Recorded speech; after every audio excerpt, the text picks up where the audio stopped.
Welcome everybody to the afternoon panel for the Arriving at the conference.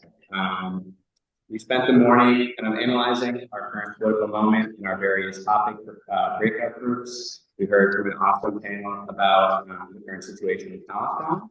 And now we're going to hear from organizers from across the state on several different issues about, starting to reflect on and synthesize the different things that we talked about in the morning. My name is Nick. I'm a member of Boston Democratic Socialists of America. And before we get started, I'm just going to briefly introduce everybody on the panel. So first, we have Jamie McGonigal. She is a community climate activist and media coordinator for Extinction Rebellion Boston, as well as various other organizations and campaigns.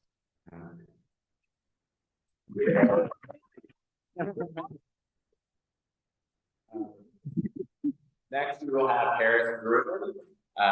Harris is the executive director of the Massachusetts State Council of the SEIU, the Service Employees International Union, the second largest union in the country.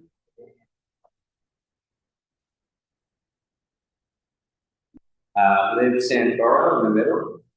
Liv is the Deputy Director of Field Education and Mobilization of Massachusetts ACLU.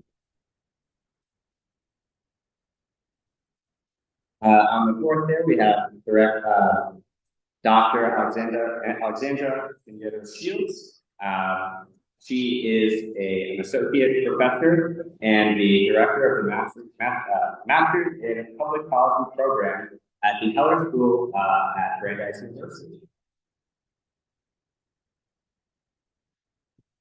And finally, we have Corey Peterson-Smith. He is the Ratner Fellow for Middle East Studies at the Institute of Policy Studies. He specializes in the U.S. empire and what domestic activists are doing to organize it.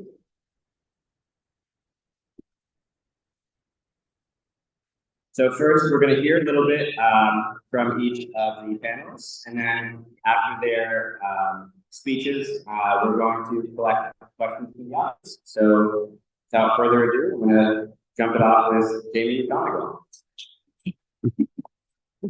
Oh, good. Hi, good afternoon, friends. If you're like me and you're feeling a bit of post-lunch sleepy, take a moment to just kind of shake it off in your seats. I do judge you by how much you shake, so everyone's sitting still. I saw that. It's inspiring to see so many people from so many movements together in one place to talk about issues that affect all of us. It is such a thrill to be here. Like Vic said, my name is Jamie McGonigal. I'm a climate activist and a climate communications consultant. I work with Extinction Rebellion Boston, along with other organizations, including Air Inc., Stop Private Jet Expansion, Hanscom for Anywhere, and Climate Emergency Fund. I've been asked to speak today about climate, which I will be the first to say is not a terribly cheerful topic. But if we were only looking for good news, we wouldn't be in this room today. So I think you knew what you were getting into when you sat down in the auditorium.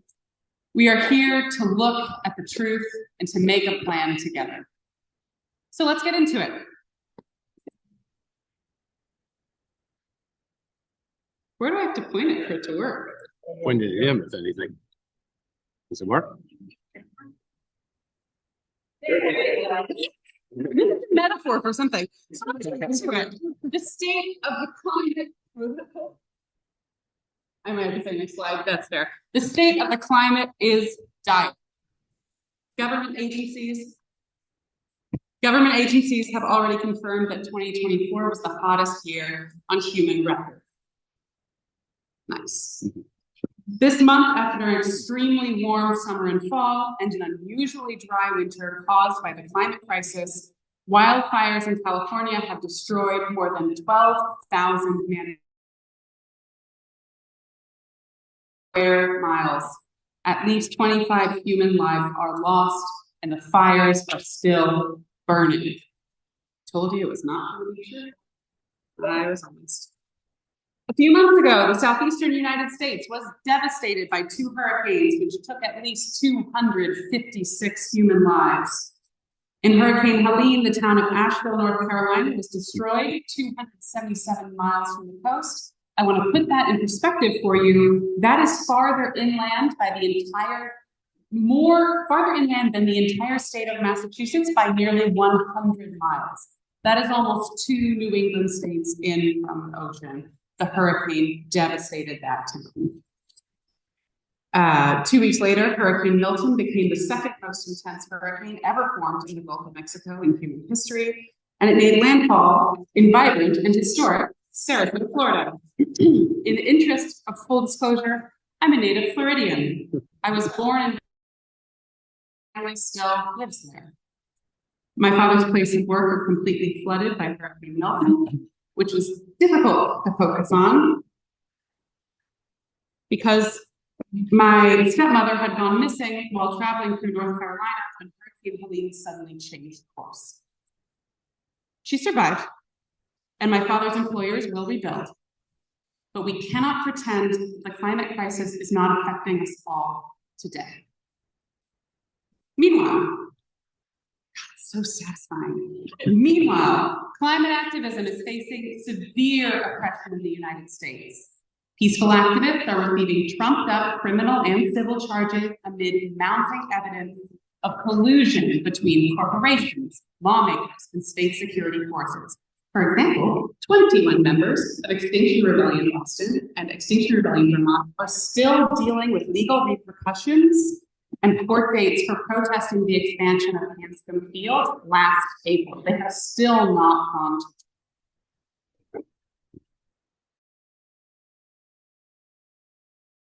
the president. Donald Trump has called the climate crisis a scam. I know, I didn't want to show his face. This was the best we could do. We should have to show something. He has publicly announced plans to pull the USA out of the Paris Agreement. Again, the process to leave would take a year from the time that he triggers it, so it's not immediate. But under his refrain of drill, baby, drill, the president-elect has promised to increase oil and gas extraction while rolling back many of the climate regulations aimed at reducing emissions. This includes the 2022 Inflation Reduction Act. It's a climate law. It dramatically increased federal support for clean energy technology and electric vehicles. It was already not enough, and he is looking to gut it. The hopeful point there is that most of the money from that act is actually going to districts represented by Republican members of Congress, and many of these congresspeople have openly opposed a full repeal, and that will slow Trump's efforts, but it is an issue. Bringing it back to hurricanes, Trump has also promised to defund federal agencies at the forefront of climate research, including the Environmental Protection Agency and the National Oceanic and Atmospheric Administration, which plays a crucial role in monitoring global temperatures and devising climate models. In short, the stakes are high and the risk is great. Unprecedented heat levels are creating unsafe conditions for those who work outdoors, for children, and the elderly. People with asthma or pulmonary disease are already suffering a poor air quality, and that's exacerbated by issues with the California wildfire dip because of a natural disaster. And we learned from North Carolina's destruction during Hurricane Helene that even landlocked cities and towns are at risk from increasingly frequent and intense storms. Older adults with limited mobility are less likely to adapt or physically respond to an extreme weather event, including snowstorms, and they are the most likely to suffer in a storm. Lower income people have fewer resources to evacuate from disasters or keep their homes safe from heat waves. Here in New England, specifically, warmer years are creating longer seasons for ticks and other disease-spreading insects. So cases of Lyme disease are skyrocketing and other insect-borne diseases as well. So to summarize, vulnerable people are becoming more vulnerable, and that includes immigrants, the indigenous, Black and brown people, the economically challenged, children, the elderly, and women. However, there are still bright points of hope. The Supreme Court said last Monday that it will not hear an appeal from oil and gas companies trying to block lawsuits that seek to hold the industry liable for billions of dollars in damage linked to climate change. It's a good thing. State governments can also be empowered to do things that the federal government is refusing to do.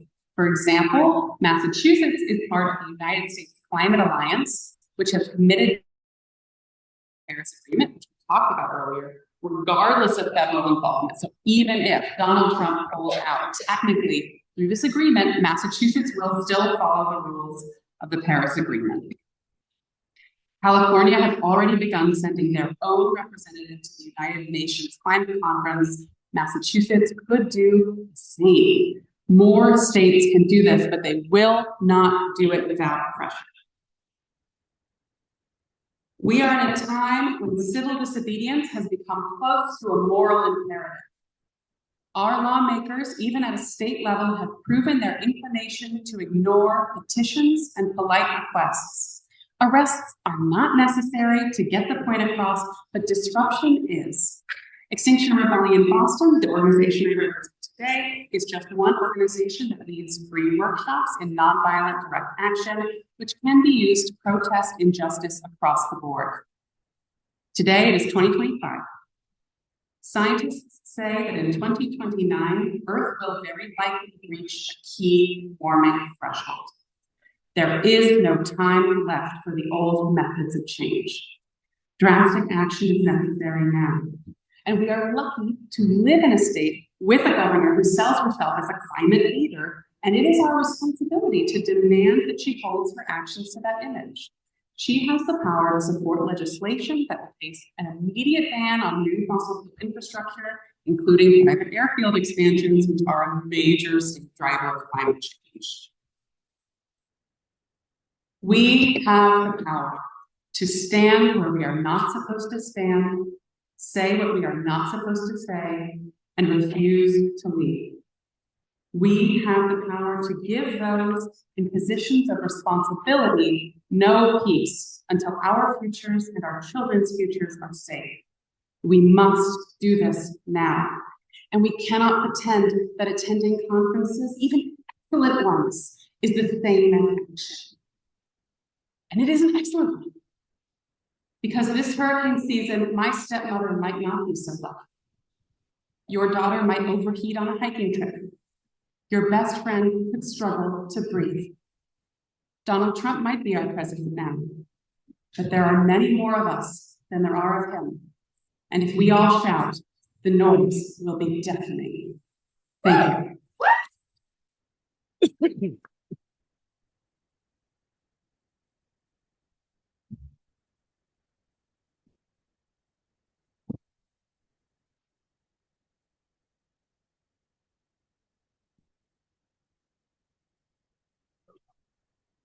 Okay, good afternoon, comrades.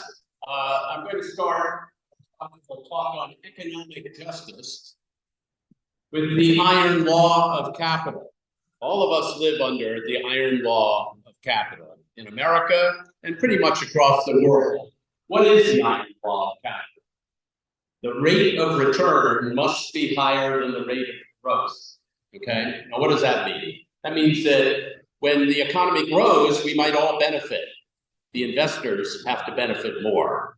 When the economy slows, we don't benefit. They still have to get more, okay? That is the law. And it's a very simple formula. Rate of return greater than growth, which equals the rich get richer and inequality keeps growing. Now, if you don't like living under the iron law of capital, we'll have another conference in a couple of weeks on the transformation to socialism or something like that. But today, we're not going into that. So you'll have to live under this law for a while longer, probably a lot longer. But there is something that cuts back against that. That is the political struggle to reduce inequality. In the last century, there was an incredible effort to do that in the developed world.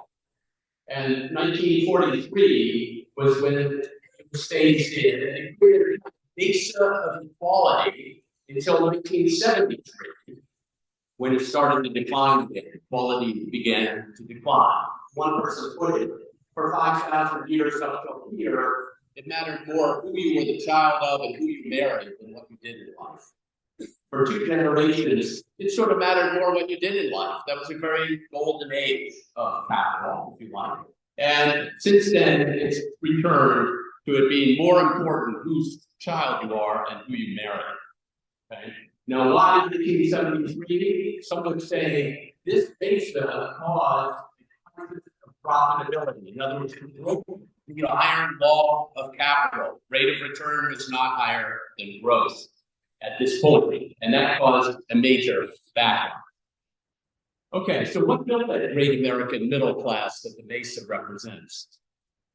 The program of shared prosperity of the New Deal. And there are 3 key strategies that the New Deal used to accomplish this.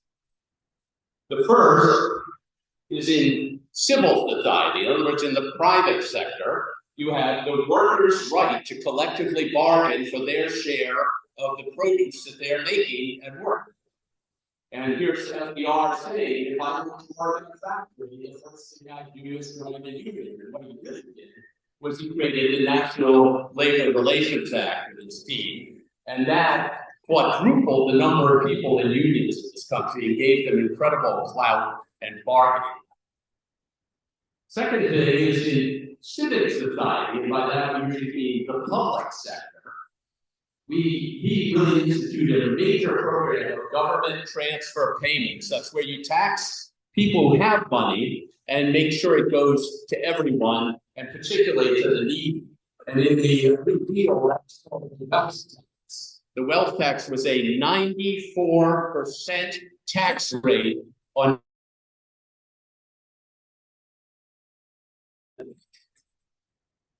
jobs. 10 million jobs in the Works Progress Administration, housing, major public housing, education for all, incredible breakthrough. And then the third strategy was across all of society, it's social insurance, which most of us think of as a government program, meaning, but I want to take us away from that a bit. It's more like an insurance company managed by the government, where people put in money equally through the payroll tax, and then they take out when they need it. And of course, the famous thing from the New Deal is the Social Security Act for old age retirement. This was followed by Medicare in the 60s. And then most recently in Massachusetts, we have the Scandinavian level of paid family and medical leave insurance for the whole state. So that's social insurance. So what then is Medicaid? Which of these things does Medicaid fall under? Anybody know? Is it social insurance or is it a government transfer payment?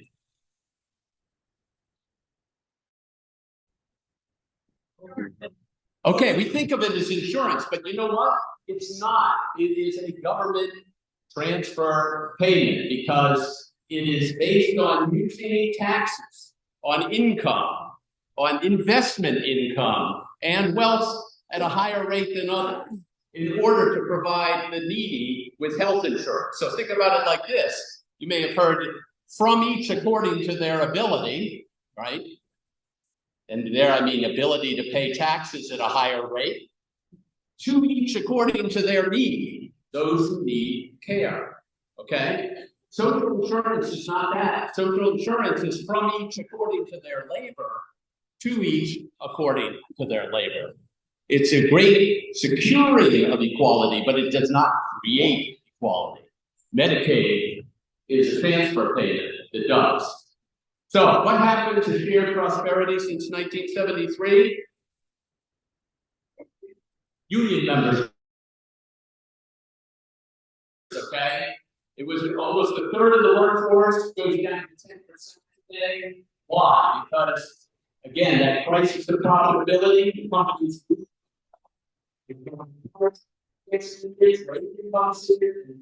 counterattack against unions. And in real terms, that means that the working class, from 1945, by the way, all the way up to today, productivity grows in the same way. But starting in 1973, the working class stagnates its hourly compensation. So that means, again, rate of return goes even higher. It doesn't have to accommodate the working. And then taxes are cut from a high of collecting literally 60% of those top incomes under the 94% tax rate, never perfect. It drops down to loopholes. Carter kind of bumped it up a bit, then Reagan tanked it, and then we go, Clinton, Bush, Trump, up and down, but at a lower, much lower level. And that together, those two things together mean that the capital and labor split of GDP radically changed in 1947. The investor class has 1% of the GDP. Today, 12%. All working people together had 50%, now down to 40%. That is a massive shift of wealth from the wealthiest 0.1% away from everybody else. And now Donald Trump wants to complete the job. He's going to weaken workers' rights to join the union even further and cut essential programs like Medicaid to give the bigger tax breaks to the wealthiest 1%. So this is like really, he's a latecomer. He's here at the federal level. We can defend Medicaid, get our members of Congress, and by the way, defending Medicaid is our best chance to win, because they've tried to eviscerate Medicaid 3 times already this century, and I mean the 21st century, under Bush, under Paul Ryan, under Trump 1. And they failed to do it because they learned that a lot of Republicans are on Medicaid. And they also learned that Republican governors of red states don't want their finances to crater when they lose that Medicaid money from the federal government. So we have a very good chance of fighting back and defending Medicaid. We also need to defend labor rights. That's going to be a lot harder, but we talked about it in our labor breakout. There are a lot of good ideas, but that's going to be harder at the federal level. And fighting tax cuts for the wealthy, also harder to do at the federal level. So the state level is going to be extremely important. We're fighting now, we won the millionaires tax a couple of years ago, right? Massachusetts. We're going for corporate millionaire economies that have their products.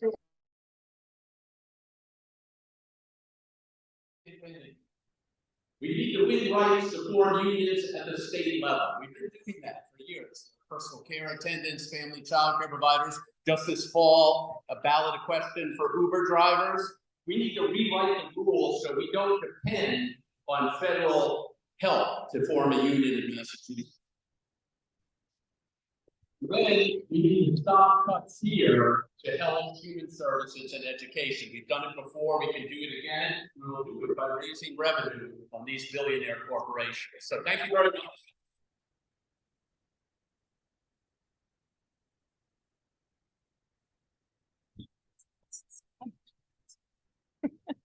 All right, good afternoon, everybody. Again, I'm Liv Santoro. I'm the Deputy Field Director for the ACLU of Massachusetts. And I'm going to talk to you all a little today about the work that we're doing in Massachusetts that we're referring as our firewalls framework for all of us to think about how we can create barriers in Massachusetts to prevent our local officials and our state officials from collaborating with the anti-democratic forces that we're going to see from the Trump administration.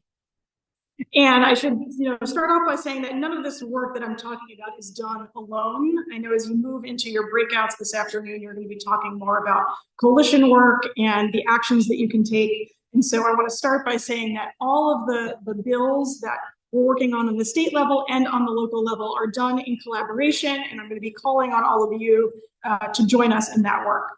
So there's 3 buckets that I want to talk a little bit about today, and there was originally supposed to be a workshop on this, and I'll admit that I couldn't quite get it together in time. And so for those of you who are interested, I'm be working with MAPSAction to make sure that we can follow up with that workshop as a later date, and also feel free to come find me afterwards. So the first bucket that I want to address is related to digital privacy. have a cell phone with them today? Yes, no one's shocked. And how many of you use various apps on your phones to help you throughout the day with whatever it is? Yeah, absolutely. So this issue that I'm going to be talking about really impacts all of us in a variety of different ways. And I think that our privacy is often at the heart of us being able to access our fundamental freedoms, but it's not something that we often pay a lot of attention to.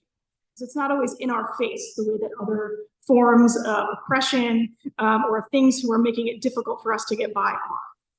So one of the things that we're doing in Massachusetts is work on a piece of legislation that will ban the sale of cell phone location information in Massachusetts. Yeah, go ahead, clap for that.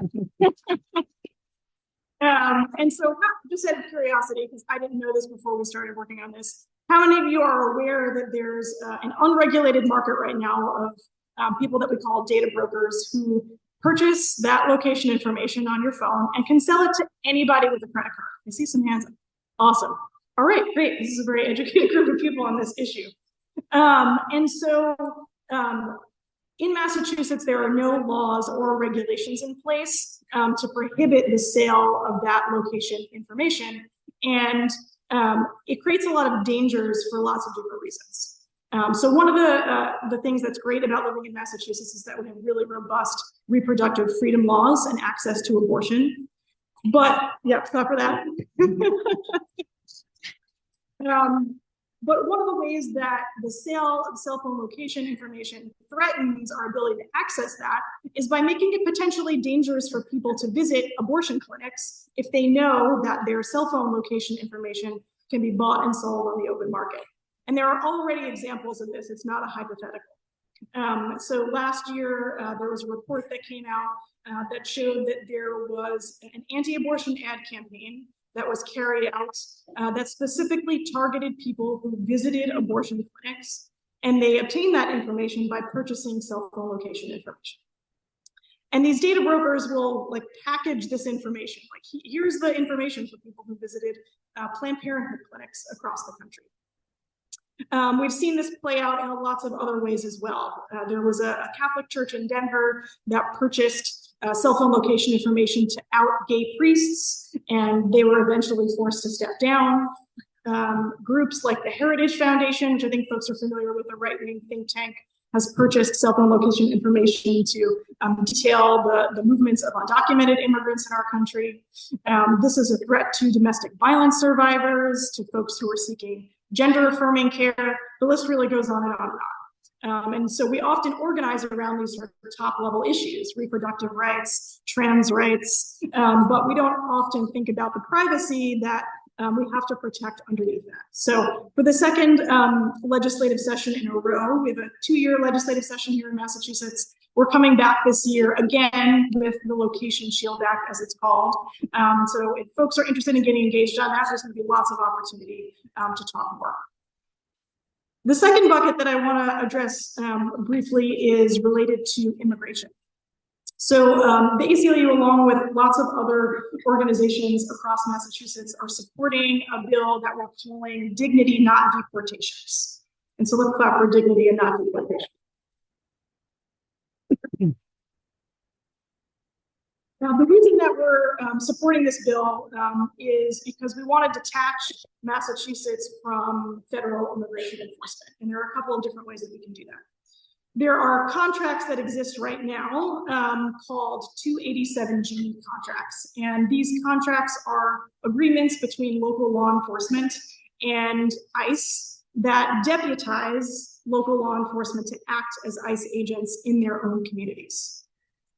Right now, we are fortunate that a lot of the contracts in Massachusetts have been terminated over the last several years. The very last county level contract to be terminated was in Barnstable County, where now Sheriff Buckley terminated the very last contract. And so our local elections really matter. That was really impactful.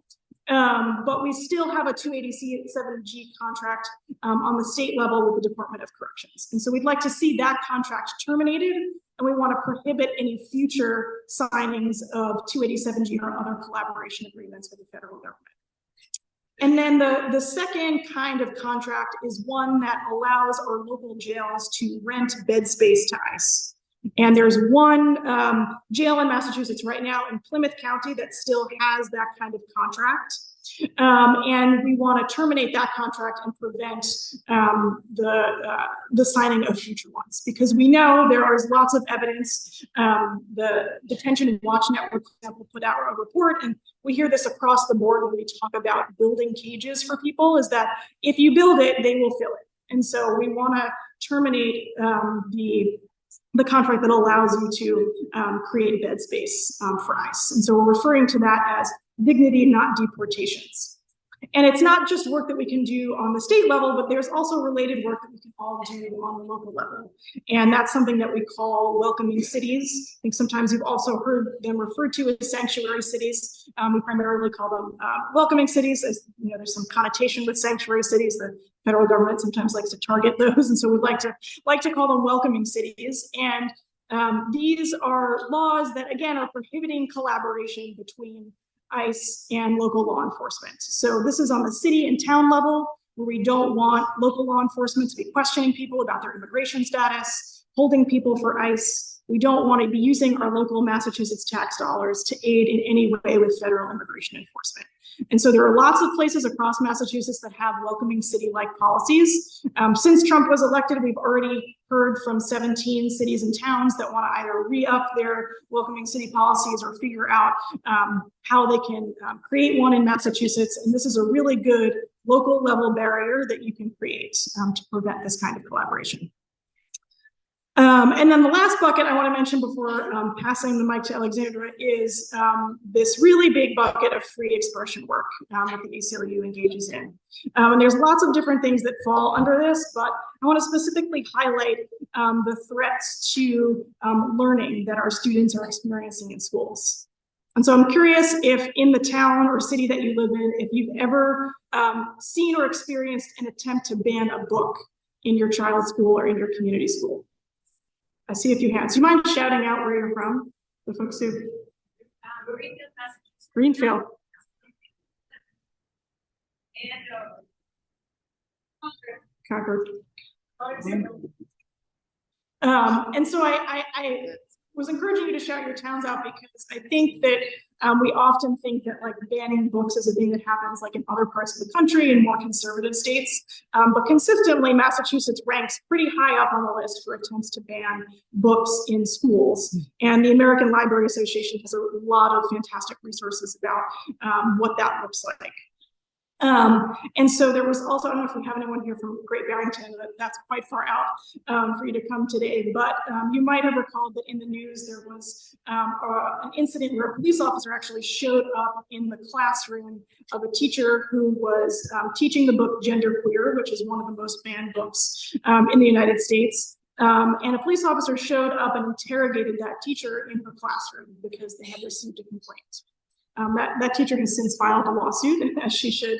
But these are things that are happening right here locally in Massachusetts, and I want us all to be paying attention to attempts to restrict access to learning materials for our young people, because you know, being able to see yourself in the books that you read and to learn about other people who are different from you is really at the heart of our democracy. And so the ACLU is also going to be supporting statewide legislation this coming year to really put in place a policy for schools to use to examine book removals when someone challenges something in the school district. And so we hope that you'll all support that as well. And there's also local organizing that you can do to prevent book bans in your local schools. So there's lots of ways for all of us, both on the state level and on the local level, to get involved in protecting our civil rights and civil liberties. It really is the work of all of us. And so I really look forward to working with MAPS Action and all of the organization and folks in the room today to continue that work.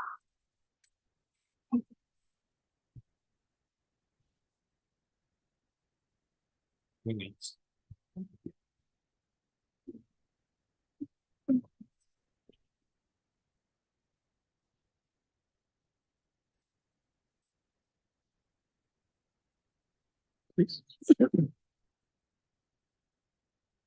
Good afternoon, everyone. I'm Alexandra. Thank you to all of the organizers for having me here today, and also to my co-panelists. 2.5 weeks ago, I got a call from a friend who was undocumented, and she said, Alexandra, they revoked my stay of deportation.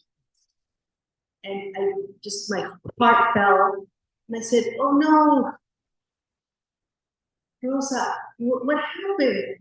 And she started telling me the whole story, and then she said, pero Alexandra, no te preocupes, es una victoria. But don't worry, Alexandra, it's a victory.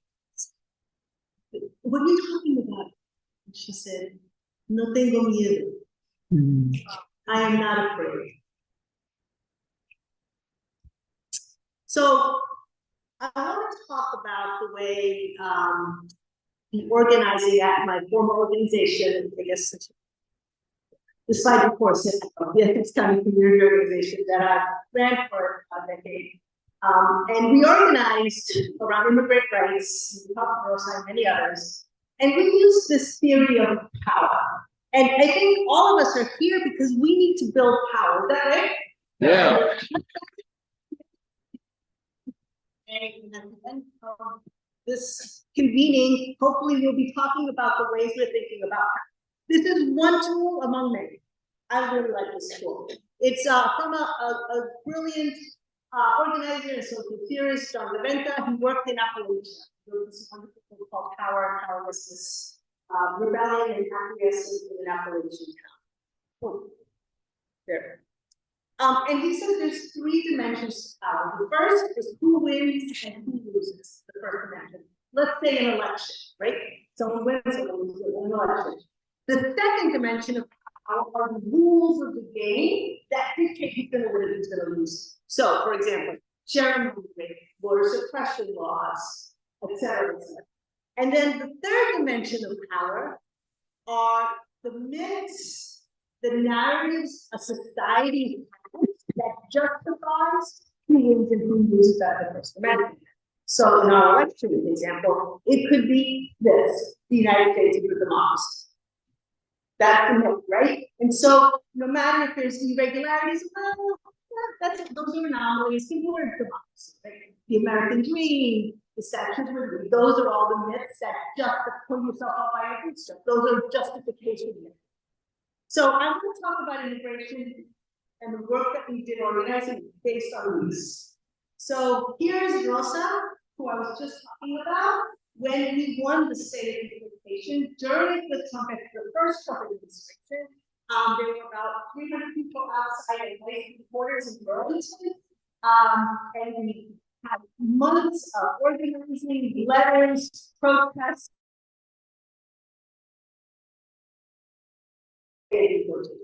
So that's the First Amendment. In this case, she won, and we also worked on getting people out of deportation, we also worked on detention, getting people out of detention. So that's First Amendment.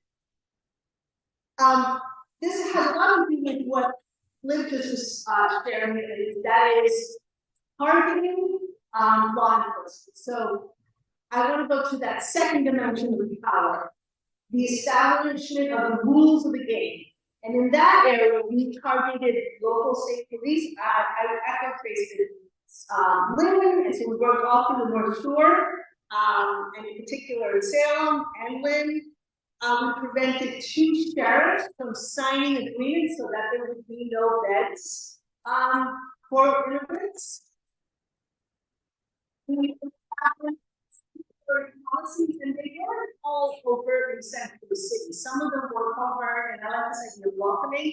But in Salem, Ipswich, Gloucester, Beverly, Rockford, each of those, some of them were underground and no one knew, but the police agreed not to work with us in all cases.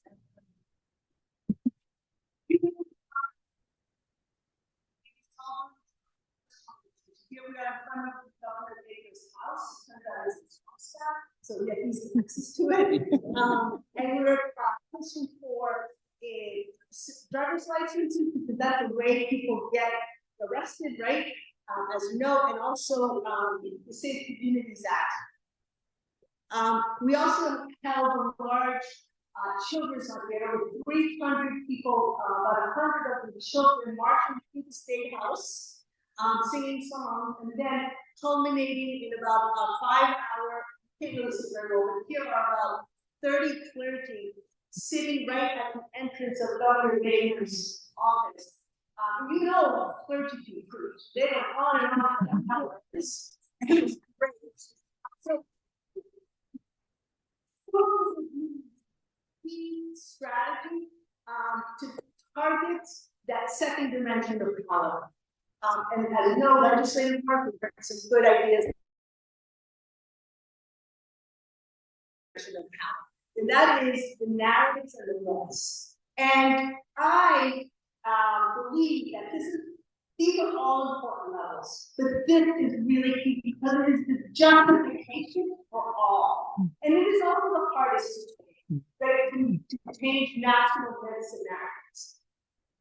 So here is the entrance to ICE headquarters in Berlin.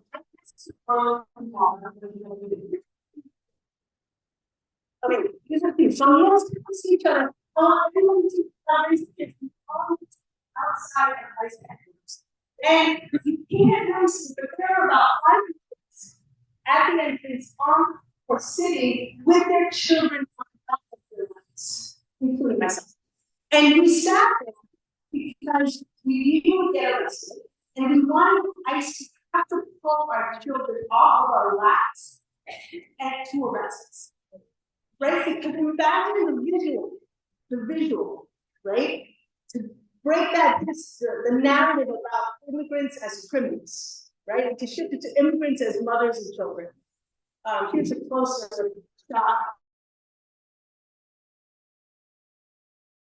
We did, and I know some of you in the room were part of this. So we had about that year, 2019, 7 children died in detention.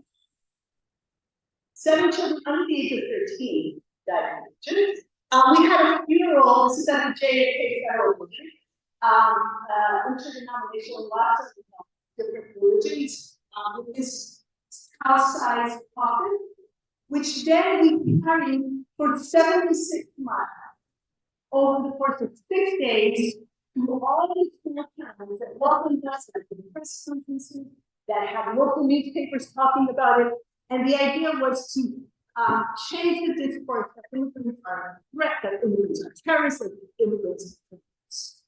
And if I had more time, I could show you pictures of us literally carrying the coffin all those towns. What that third dimension of power requires is what Professor Jabari, the brilliant author, writing professor at Emerson, former editor of The Crisis, which was the newspaper of W. Boyce. Jabari says what we need to engage is in narrative combat. So today, what I'm calling you to engage in over the next years is narrative combat, targeting that third dimension.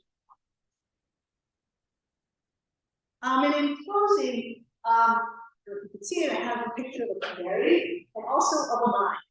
And I want to call attention to a brilliant book called The Miner's Canary, Risking Raising Democracy by 2 brilliant legal scholars, Lonnie Grenier and Darrell Brooks. In that book, they for Lonnie Grenier is that race is a diagnostic tool. That race is a diagnostic tool. And that, you know, right now we're talking about immigrants. And yeah, immigrants are the canary in the mine. But it's really, I'm an immigrant. It's not really about us. It is about the mind. And all of us, whether you're an immigrant or not, are immigrants. Right? That what is happening, so if you remember nothing, what is happening to immigrants, please remember this, what is happening to immigrants is a warning sign about the nature of our country and the nature of our so-called democracy. And so, yes, I want you to have really think about securing a country, creating a country that is livable for all of us. immigrants may be the first to fall. In other examples, others are the first to fall, but eventually we all fall. And so I wanted to remember Pastor Neil Mahler's famous poem. Right? First they came to the colonists, then they came to the socialists, then they came to the trade unionists, and they came to Jews, and then they came to me. Right? There was no one left. Right? This is a moment in which they're gonna come eventually for all of us. And there's this brilliant scholar, Stephen Ray, Dr. Susan Ray, who writes about genocide. And he describes, he studies what happens before genocide, and he calls it a pre-genocidal moment. There's three conditions. First, a certain group of people is demonized. Second, there is a system set up to track those people. And then third, a plan is put in place to exclude or get rid of those people from the country. And so all of those conditions are met in this case of immigrants in the United States. And they may be met for Muslims and others, right? So we are in a pre-genocidal moment. And that kind of begs the question in my mind, will we be Poland or will we be Denmark, right? During World War II, almost all the Jews in Poland. But not in Denmark. In Denmark, most Jews were saved. Everyone in Denmark, even the king, put a star on their head. Will we be Poland or will we be Denmark? Thank you.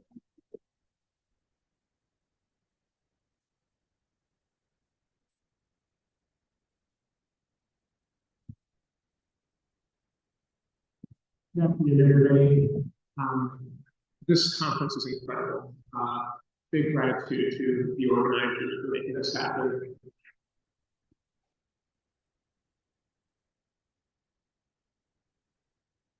And it's an absolute honor to be on this amazing panel. And my job is to talk about some connections between questions of U.S. militarism, U.S. foreign policy, with U.S. abroad, and what happens here. And of course, those connections abound. I just want to talk about a few. If my mic works. Thank you so much, Alexandra. I want to start actually the question of migration and the coming, the crackdown we know is all coming. Tom Homan, who is who's the point of Trump's border czar, their term, not mine, when asked what day one of his tenure will look like this time, he said, shock and awe.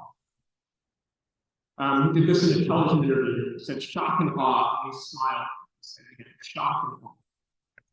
Now, shock and awe is actually a military term. Homan he was career law enforcement, versus local law enforcement, then federal, and of course, looking to police brutalized migrants. He's known as really a forefather of the child separation policy. So he's a horrific career. But the term shock and awe and that doctrine, which is about overwhelming the so-called enemy with such violence, with such force, in a way that is a spectacle, that's a demonstration of your power through violence. This term and that doctrine were developed at the Pentagon in the late 90s. And it became popularized, known to many of us, in 2003 when the US invaded Iraq. Because shock and awe was the term that they used to describe that invasion, to describe what they were going to do in Baghdad. Now, that moment provoked, of course, a powerful anti-war movement, and many people who are in this room were part of that. I was part of that as a baby activist. I'm so grateful for that moment. And it must be said that so much of what the US did in that post 9/11 period actually was not challenged here in this country, the ways that it needed to be. So many things. The bombardment of cities like Fallujah and Mosul in Iraq, Raqqa in Syria, the drone war, in Pakistan and Yemen and elsewhere. Even what happened in Guantanamo Bay, which there was some dissent around, but not enough. And that is an interesting and important case because the terminology they used to describe it and what they wanted to do there, the torture camp they wanted to build there, they said this place is for the worst of the worst. That's how they described the Muslim men who were picked up in Afghanistan and Pakistan and in the UK and elsewhere and taken to Guantanamo. The worst of the worst is a term that was used in this country to go along with the expansion of what they called supermax prison. Denied rights, denied sunlight, right? A discourse that, of course, was honed against Black folks in the 90s in particular, as part of the rise of mass incarceration. They incubated that discourse against our community and then deployed it when crafting Guantanamo Bay. I'm naming these different violences because when they deploy violence in one place, it doesn't just stay there, it circulates. And so when we look at what Israeli forces have done in Gaza, it's so horrific, it's so shocking, especially because, as Nora Erekat and so many others say, this is the world's first live stream genocide. We are seeing in real time what they're doing. It's shocking, but it didn't come from nowhere. There's a prehistory to it. It's a prehistory that, frankly, has been invisible to many people in this country. And lest we forget that prehistory, actually, the Israelis remind us. Said in an interview with PBS NewsHour, all we're doing in Gaza is what you Americans did in Mosul, is what you did in Raqqa. We're doing the same thing. The torture that they are using against Palestinians in Gaza when they take them out of Gaza, and across the border, that torture was incubated in Guantanamo Bay.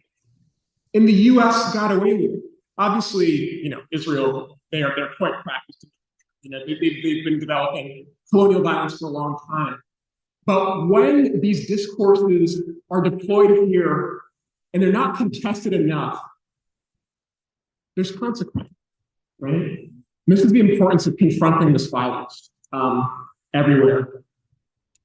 I want to switch gears a little bit and talk about come really closer to home.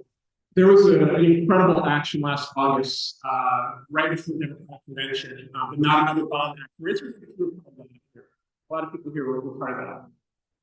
This action was part of a campaign leading up into the DNC, calling for an armed embargo against Israel. And this rally at the State House happened the same week as they were closing the Carney Hospital.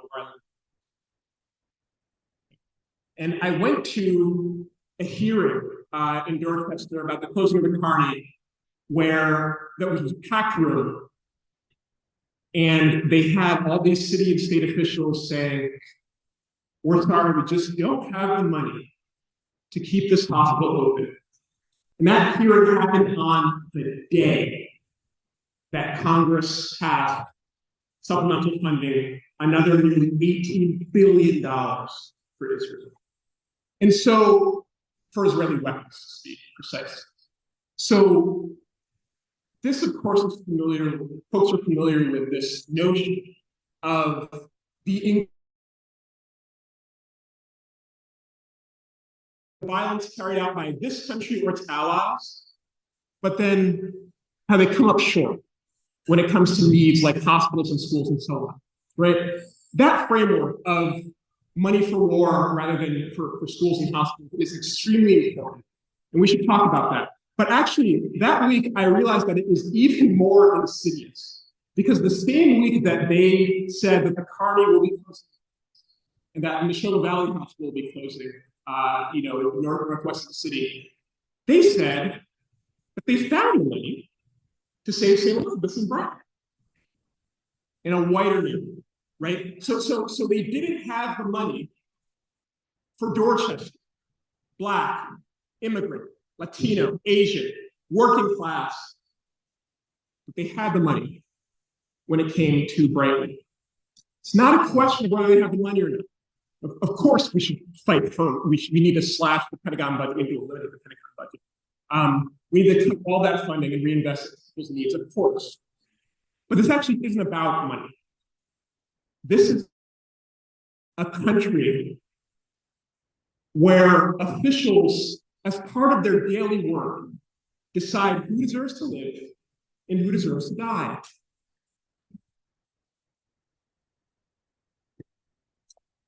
And even though it presents differently, in quite different ways, I don't want to say they're the same.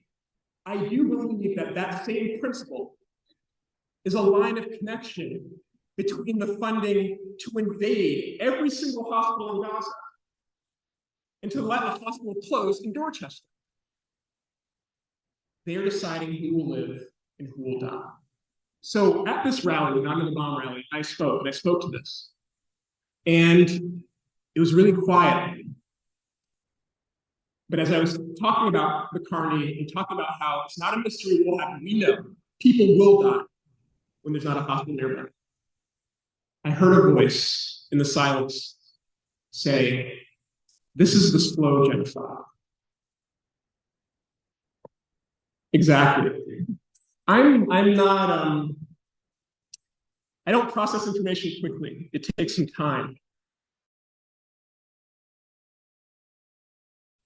In between, this is the slow genocide. Well, the person speaking up was Dr. Karama, who you heard earlier, the incredible physician and co-founder and leader of Dr. Genetics. And I've thought so much about these intersecting genocides, actually, in a country that holds those intersections, that makes those connections, and how important it is for us to make the connections, because they get it. When Tom Homan says shock and awe, he gets it. He sees the relevance of what the US did in Iraq to what he wants to do to immigrant communities here. We have to make those connections too.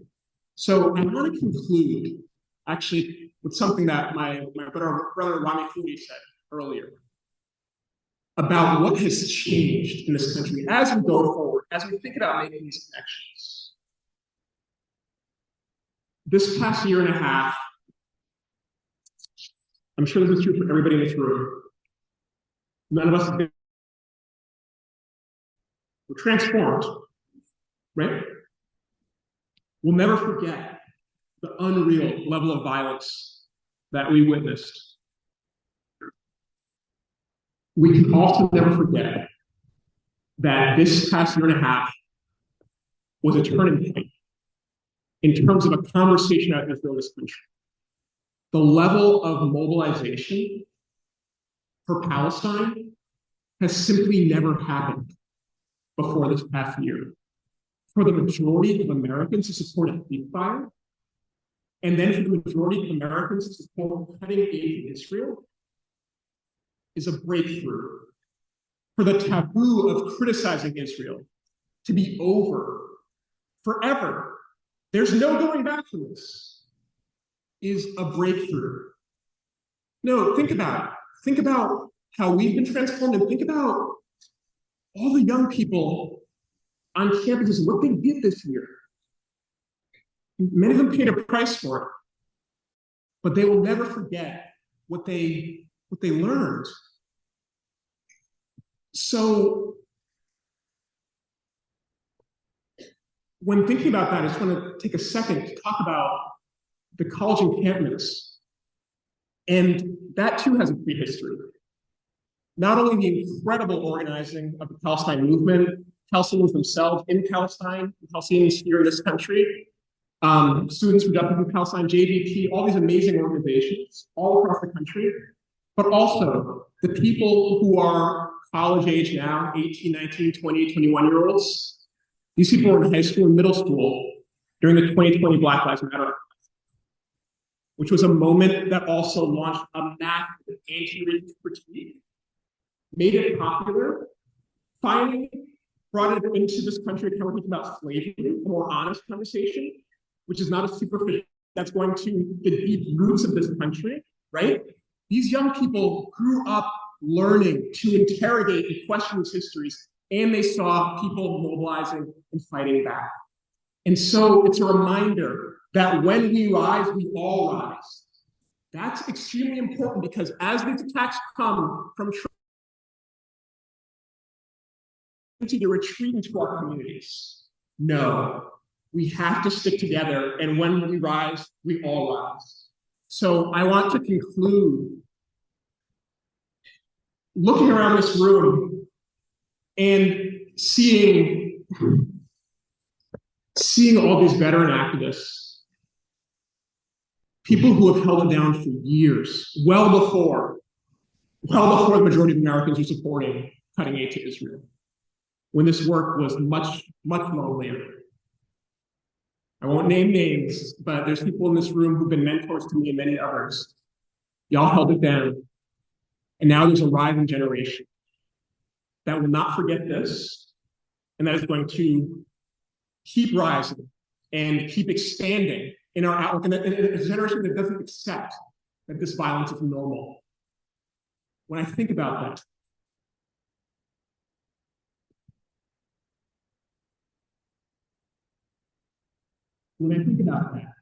I think we got this. This is going to be hard. Our work will be imperfect, but we can do this.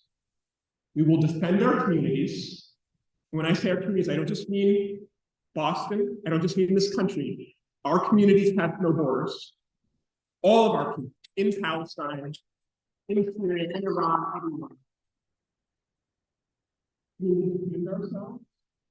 And not only that, we have to make this time a time of flourishing, of critique, flourishing of resistance. Not because it would be nice, but because it's absolutely necessary. We can do it, and we will do it. Thank you.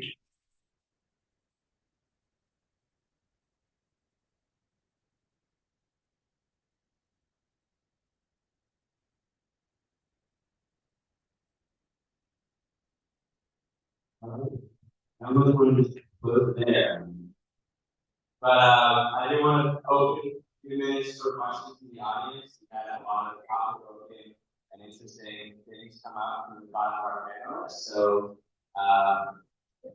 maybe if people with questions could raise their hands.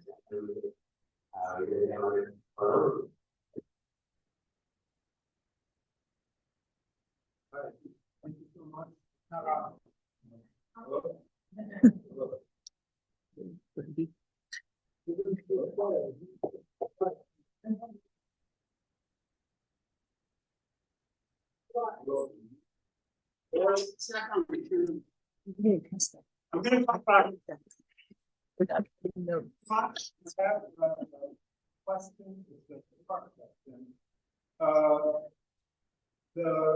the war in Gaza, but in general, U.S. imperial violence. There's this narrative that somehow this it's beneficial for the military industrial complex, that there are people or organizations that are benefiting.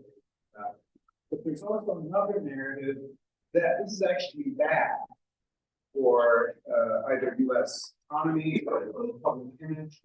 So I'm trying to understand if this, is there some sort of like positive thing coming out of this genocidal violence, specifically in Gaza or Iraq and other areas, or is it like primarily a bad thing for this country, but there's something else sort of like driving, whether it's APAC or overseas? And then the second part of that question is like when we compare it to like the Iraq war, the public opinion pushing to get that for Vietnam, for example, how can we learn from the differences or the parallels there to make this a success? I'll just repeat. Yeah. So the question is two parts. The first is whether people say that how benefits some crowd of people in the United States or institutions, or whether that the United States that are immigrants. And then the second question is, how can we learn from previous anti-war movements in the States, especially in Iraq and Got some thoughts. That kind of contradiction that you're talking about, I think speaks to the complexity of the reality. The United States is not one entity, right? Where we all have the same exact interest. I think that's what's complicated about that question. So, on one hand, obviously, the genocide in Gaza has been an absolute catastrophe for humanity, and one could go on, but Palestinians have paid an unreal price for what I think is a kind of cutting edge of a new normalization, of a new level of violence in this world. That is, when a state carries out violence like this, other states are paying attention. They're trying to see what they can get away with now. In 2015, the U.S. bombed a hospital in Afghanistan. It was 2011. They bombed a hospital in Afghanistan, and then said that we'll have an internal investigation about it. We'll hold ourselves accountable. The Pentagon had the investigation on the Pentagon. You can imagine how that went. And then in 2015, Saudi Arabia bombed the hospital in Yemen, and they said we'll hold an internal investigation. What is Israel doing? Attacking every hospital in Gaza and saying, "Oh yeah, we're holding our own investigation." So, this has been a catastrophe for all humanity. That has to be said. But there are people benefiting, of course. The U.S. economy has been structured around providing weapons, not only for its own enormous military projects, but for states all around the world. And so there are, and then of course there are wealthy people who had those corporations, some of whom apparently are on the boards of hospitals here, right, who are doing incredibly well. So, but it's differential. It's been an absolute disaster for communities in this country, the whole post 9/11 war on terror period. And then it has also been an absolute boon for a section of this country's society. One thing that I've been thinking about a lot, and it's uncomfortable, is those lines of who benefits and who loses can get blurry, actually. There are towns whose whole economies are based around weapons manufacture. But I think about a place I think about Cambridge. And I think about, there's weapons research and development that happens at MIT. There's also all kinds of training. There's all kinds of military strategizing and all these fellowships for officers in Israeli forces and US forces that happen at Harvard Kennedy School, that happen at MIT, that happen at Tufts. And the billions of dollars, the hundreds of billions of dollars that the Pentagon has spent since 9/11, a bunch of that money has flowed through our communities. So there's a complexity here. And I think the point is that we can say that people in our community, we can say, first of all, that this is not okay because Palestinians are suffering and dying. That in and of itself should be compelling to get us in the streets. And it has been for this year and a half.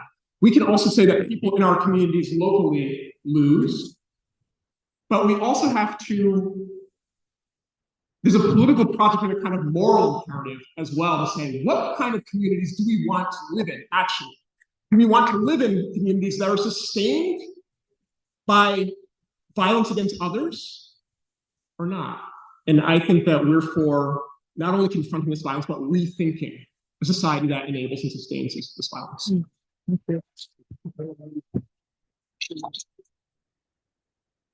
In my talk, I didn't bring the military issue in, but it belongs front and center in what I was saying, because the period of the Mesa of equality is also the period of the total war economy, which is a horrible irony. That's right. A thing we can't ignore for exactly the reasons Corey was saying.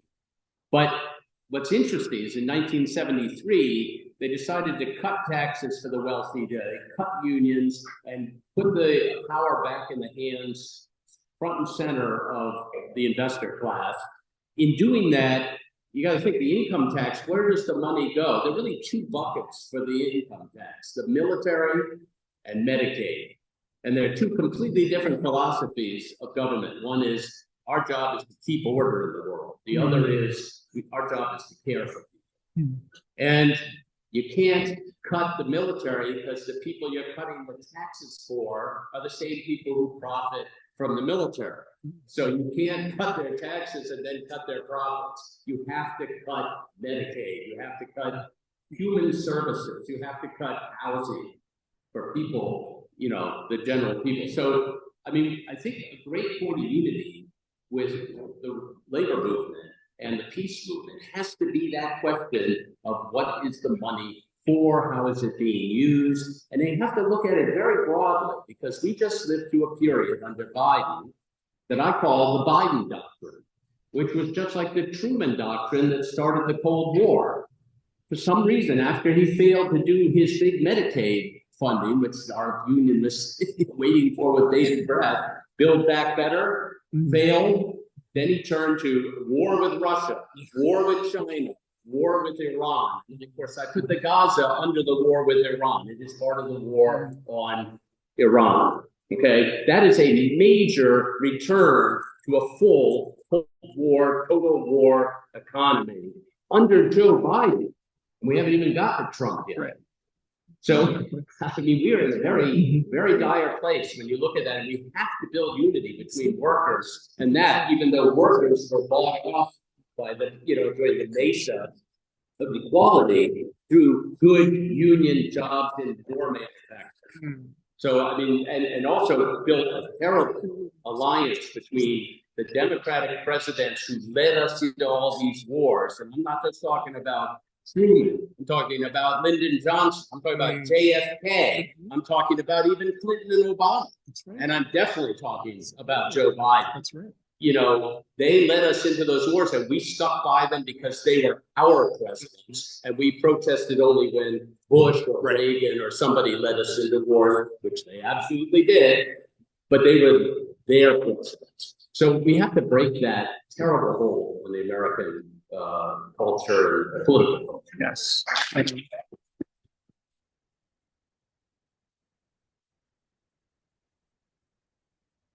had two awesome responses to that question. We're kind of running out of time, but since you're at one, so go on.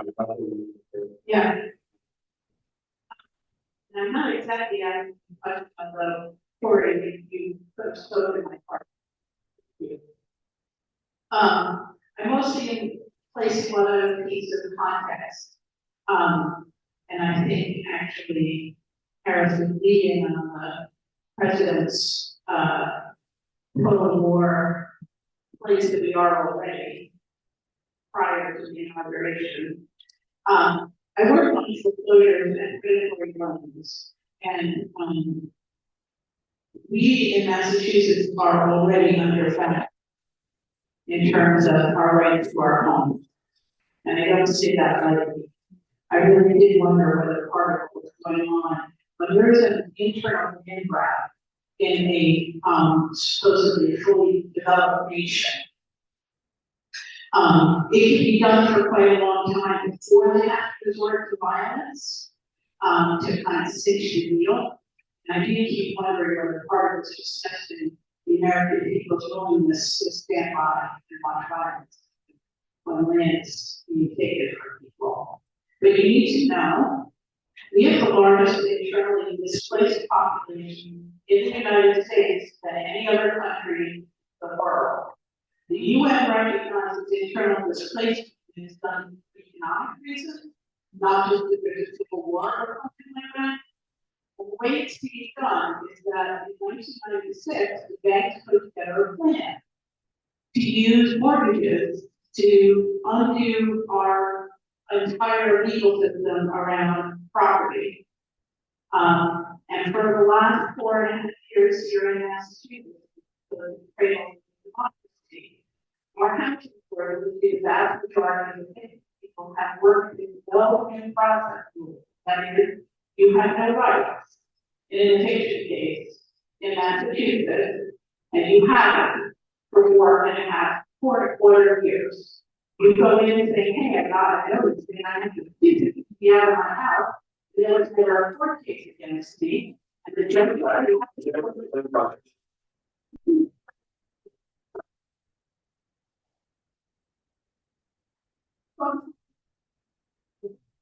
When we're all worried about homelessness and the rise in rents, the inability to handle, this is very significant, we know, where we were walking about our money for 25 years. If this point is one, would not be.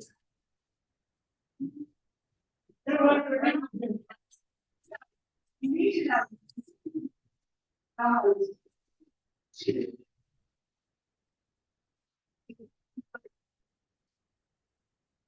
On your phone, I log, I speak. Come back to the line. What this means is that we don't want to have any right to our home. And it's very serious that our courts will not back us, but we are supposed to have free and inalienable rights, and Massachusetts, one of those things is pay. And if we're going to deal with homelessness, we're going to deal with the rent increase. You got to get base of that. This Harris's chart as the wealth going on to the Uber. This is where it's at, but they are going to be all in here, and we're not going to. I'm sorry. Okay, this one is question. So you have a question or something?